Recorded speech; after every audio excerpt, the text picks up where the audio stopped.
Makers, it's Muriel. I hope everyone is having a wonderful Saturday. So I just wanted to come and show you some things that I have been tinkering with here in the Coop house. I love that video, Laura. I love the word tinkering. It's so appropriate. So let me show you some things I did. As you know, I was working on a vintage box, which I completed, and I made another one, and then it just led on to some other things. So the first thing I tinkered with today was these embellishments. These were gifted to me by Crafty Irina a long time ago, and I just took them out the box today, and I thought, why don't I have these displayed? So I have this beautiful piece of milk glass, and I took all the ring parts off so that they are just ready to grab and go, either to gift or to use on my embellishments. So that was the first tinkering that I did. And then you remember this box here that I created last week. I showed you it's a vintage inspired box that I Mod Podged with napkins. Well, I put the jewelry inside, and look how cool that looks. This is brown rosette trim, and these are some jewelry pieces that my mom had given to me. She was a clip-on earring wearer, and she just has some interesting pieces that she no longer was going to use, so I thought I could use them. So I finally put them in there, and I have this box sitting on my dresser, and it really looks really cool. So I'm kind of proud of that project, which led me to create another box. Now this box, I won't put any legs on. I kind of like it just like this, and this is basically a craft box from Michael's. But what I did, again, Mod Podge some napkins, and these are some vintage keys. And then Mom had a chain in her jewelry that I just lined around the edge of the box, the top of it, and I pulled out some really pretty burgundy, I don't know if that's satin, silk, I don't know, box trim.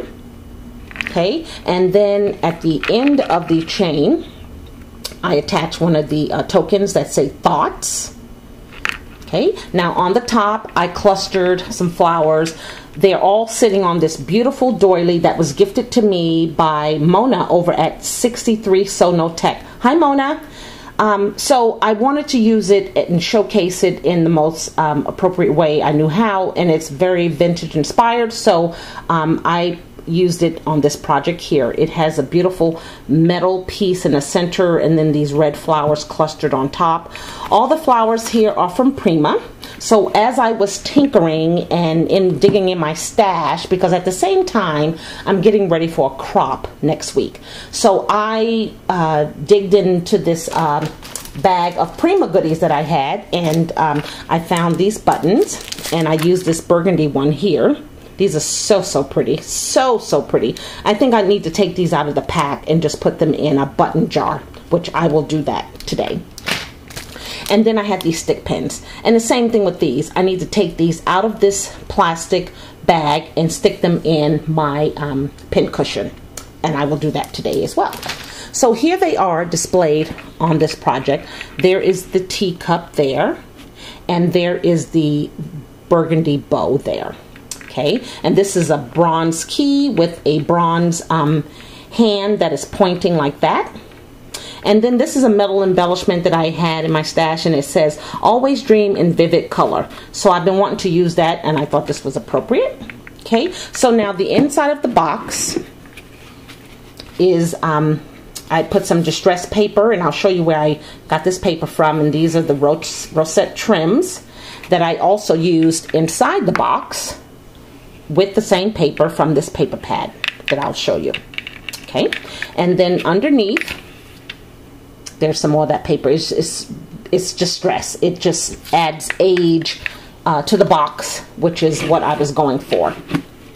So I initially made the box because I thought it would be able to house some letters that my mom had written to me over the years, just cards and letters, and I have a few of them here, but they won't fit in this box. So what I have in the wings waiting is this beautiful cigar box that was given to me by a friend.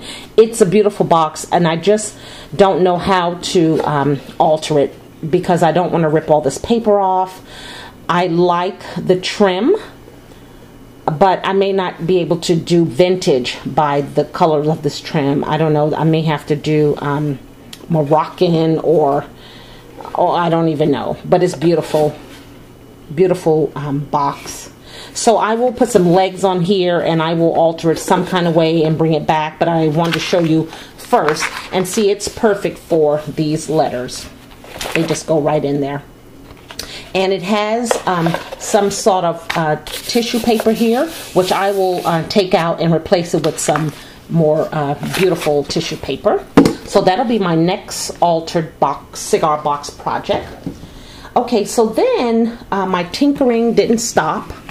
I have these jars that one was gifted to me and the others I kind of altered. So this is the one that was gifted to me by JB Lady Karen. Hi, and I've shown you this before and I've used the goodies out of here many times. So I altered this. I use from the jar this beautiful pink stretchy ribbon, and I just put a vintage button on top here, a Vicky flower, and on the inside I cut out the word from this paper pad that says beauty. I saw this idea on Pinterest, and so that's what that jar looks like. I just kind of took what I had and tinkered it. And then here's another jar I have. Cut the word family out. This jar has a bunch of Paper Studio flowers, felt flowers from Michaels, and then some felt flowers that I created. And I put some vintage lace around the top with a vintage button. Some trim here, and I'll tell you, I got this trim from Rosanna. She did a D-stash some time ago. So here is that really thin, shiny trim that was in the bag. And then there was this beautiful lace, and it has teapots and teacups on it. So pretty. And I was so upset because after I put it on the jar, I realized that I had put it on backwards.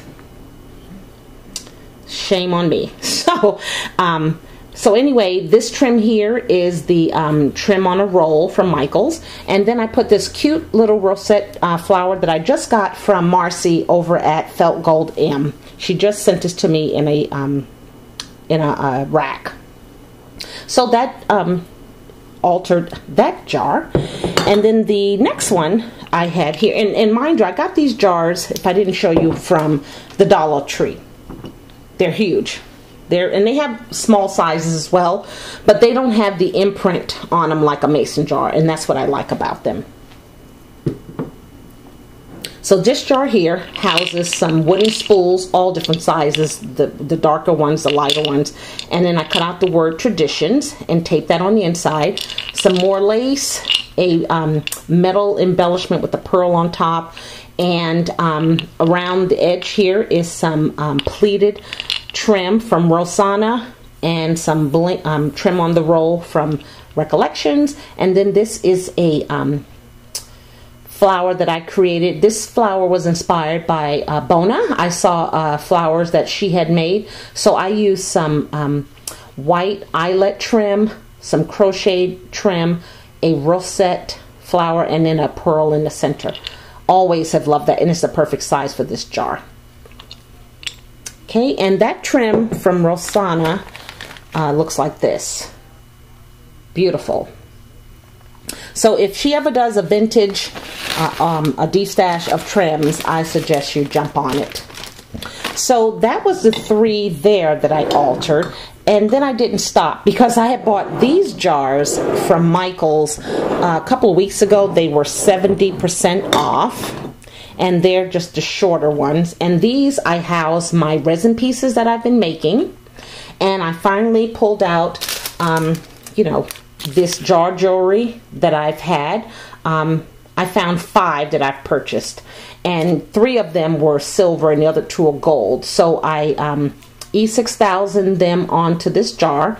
And instead of writing stuff like, you know, what this is, like resin pieces, I just found some stickers that I had, some inspirational stickers. And this one here says, "For this I am grateful." Just as I'm opening these jars, I just want to be able to be surrounded by pretty things and inspiring words.